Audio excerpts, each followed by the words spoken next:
Hi, എല്ലാരും സുഖായിരിക്കുന്നല്ലോ അല്ലേ? ഇന്ന് ഞാനൊരു ചെറിയ യാത്രയിലാണ്. നമ്മുടെ കൊല്ലക്കാരെ സ്വന്തം അഷ്ടമുടിക്കാരന്റെ ഭംഗിയൊക്കെ ഒന്ന് കാണാനായിട്ടൊന്ന് ഇറങ്ങിയതാണ്. അത് നമ്മുടെ സർക്കാർ ബോട്ടിലും ജങ്കാറിലും ആയിട്ടാണ് എൻ്റെ ഇന്നത്തെ ഒരു യാത്ര എന്ന് പറയുന്നത്. വെറും 22 രൂപ ടിക്കറ്റ് എടുത്താൽ മതി. നമ്മൾ കയറിയത് വള്ളക്കടവ് ബോട്ട് ചെട്ടിന്നാണ്. അപ്പോൾ ഒരു 2 മണിയായപ്പോഴത്തേക്ക് തന്നെ ബോട്ട് വന്നു. നമ്മൾ കയറി ഒരു 3:30 ആകുമ്പോഴത്തേക്ക് റിട്ടേൺ തിരിച്ചുണ്ടെന്ന് പറഞ്ഞു.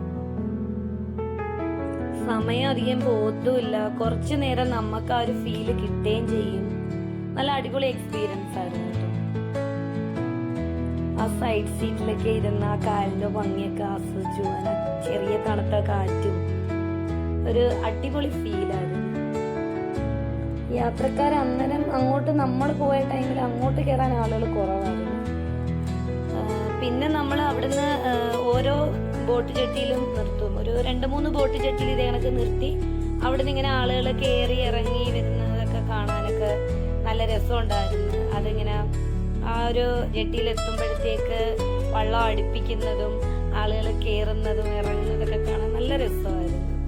അതുമാത്രമല്ല, നമ്മളുടെ ആ ഒരു കാലിന്റെ ഭംഗി ആസ്വദിച്ചു പോകാനും ആ തീരത്തിന്റെ ഭംഗി ആസ്വദിക്കാനും കുറച്ച് സമയം നമുക്ക് കിട്ടുമെങ്കിലും അതൊരു നല്ലൊരു എക്സ്പീരിയൻസ് ആയിരുന്നു.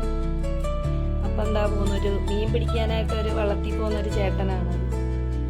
നല്ല രസമുണ്ടായിരുന്നു അതൊക്കെ കാണാൻ. അത് നമ്മളെ നാട്ടുകാരോടൊപ്പം ആ ഒരു നമ്മുടെ ആ ബോട്ടില്, നമ്മളെ സർക്കാരിന്റെ ആ ബോട്ടിലുള്ള ഒരു യാത്ര എന്ന് പറയുന്നത് നല്ലൊരു അനുഭവമായിരുന്നു. ഈ യാത്ര എന്ന് പറയുന്നത് നമുക്ക് ഈ കാലിന്റെ ഭംഗിയൊക്കെ കാണാൻ നമ്മൾ പോകുന്നെങ്കിൽ ഇതൊരു ടൂറിസ്റ്റ് ബോട്ട് പോലെ നമുക്ക് പോകാം എന്നെങ്കിൽ തന്നെയും നമ്മുടെ നാട്ടുകാരുടെ ഒരു സാധാരണ യാത്രയുടെ ഒരു ഭാഗമാണ്.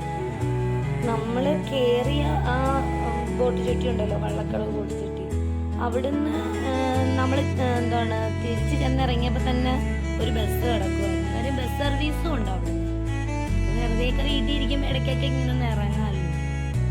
വലിയ ചെലവുമില്ല. ഒരുപാടിപ്പം ടൂർ പാക്കേജുകളും കാര്യങ്ങളും ഒക്കെ കിടക്കുന്ന സമയത്ത് നമുക്ക് കുറച്ചു നേരമൊക്കെ ഇതേ കണക്കൊക്കെ ഒന്ന് കറങ്ങാനൊക്കെ ഇറങ്ങാമല്ലോ.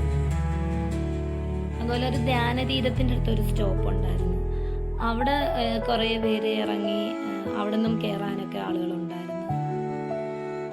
തിരിച്ച് കറക്റ്റ് ഒരു 3:30 ആയപ്പോൾ ഞങ്ങൾ തിരിച്ചെത്തി. അവിടുന്ന് നേരെ പെരുമൺ പാലത്തിന്റെ അടുത്തൊരു ഒരു കടത്തുണ്ടെന്ന് പറഞ്ഞു. നമ്മൾ അവിടെ തിരക്കിയപ്പോൾ അവിടെ ഒരു കടത്തുണ്ടെന്ന് പറഞ്ഞു. അവിടുന്ന് നമുക്ക് ജങ്കാറിൽ ആ കടത്തിൽ നിന്ന് അടുത്ത കടത്തിലോട്ട് നമുക്ക് പോകാം. ജങ്കാർ അടുപ്പിച്ച് പിന്നെ ആ കയറൊക്കെ വലിച്ച് ഇങ്ങനെ കെട്ടിയിട്ട് ആ റോപ്പൊക്കെ വലിച്ച് കെട്ടിക്കഴിഞ്ഞിട്ട് പിന്നെ ആ പാളം അവിടെ ഒരു ഹൂക്കുണ്ട്.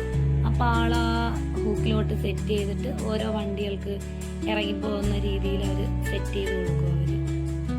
അത് നമുക്ക് എനിക്കൊരു ആദ്യത്തെ ഒരു എക്സ്പീരിയൻസ്. അത് കണ്ടപ്പം എനിക്ക് ഭയങ്കര കൗതുകമായിരുന്നു. പിന്നെ ഓരോ വണ്ടികളായിട്ട് ഇങ്ങനെ ഇറങ്ങി. പിന്നെ അതിന് ശേഷം പിന്നെ നമുക്ക് തിരിച്ച് റിട്ടേൺ പോകാനുള്ള, അങ്ങോട്ട് പോകാനുള്ള ആളുകൾ കയറാൻ തുടങ്ങി. പിന്നെ ഞങ്ങൾ ബൈക്കിലായിരുന്നു. നമ്മളെ വണ്ടി കയറ്റി. പിന്നെ ഈ വണ്ടി കൊണ്ട് കയറുമ്പോഴത്തേക്ക് നമുക്ക് അതിനൊരു ചാർജ് ഉണ്ട്. അപ്പം വലിയ പൈസയൊന്നുമില്ല, ചെറിയൊരു എമൗണ്ട് അതിന് കൊടുത്താൽ മതി.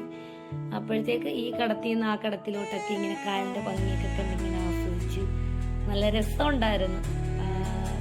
ആദ്യത്തെ ഒരു എക്സ്പീരിയൻസും കൂടി ആയിരുന്നല്ലോ. അതുകൊണ്ട് ഭയങ്കര ആകാംക്ഷയായിട്ടൊക്കെ നിന്ന് കാഴ്ചകളൊക്കെ കണ്ട് അങ്ങനെ നമ്മൾ അടുത്ത കടത്തിലിട്ട്. അവിടുന്ന് ഞങ്ങൾ വന്നത് മൺറോത്തുരുത്തൊക്കെ കറങ്ങി ആ വഴിയാ വന്നത്. അങ്ങനെ അന്നത്തെ ഒരു ദിവസം അഷ്ടമുടിക്കായലും അതിന്റെ ഭംഗികളുമായിട്ട് സ്പെൻഡ് ചെയ്തു. അടിപൊളിയായിരുന്നു. പിന്നെ എൻ്റെ വീഡിയോ ഇഷ്ടപ്പെട്ടെങ്കിൽ ലൈക്ക് ചെയ്യണം, എന്നെ സപ്പോർട്ട് ചെയ്യണം, സബ്സ്ക്രൈബ് ചെയ്യണം. Okay, thank you.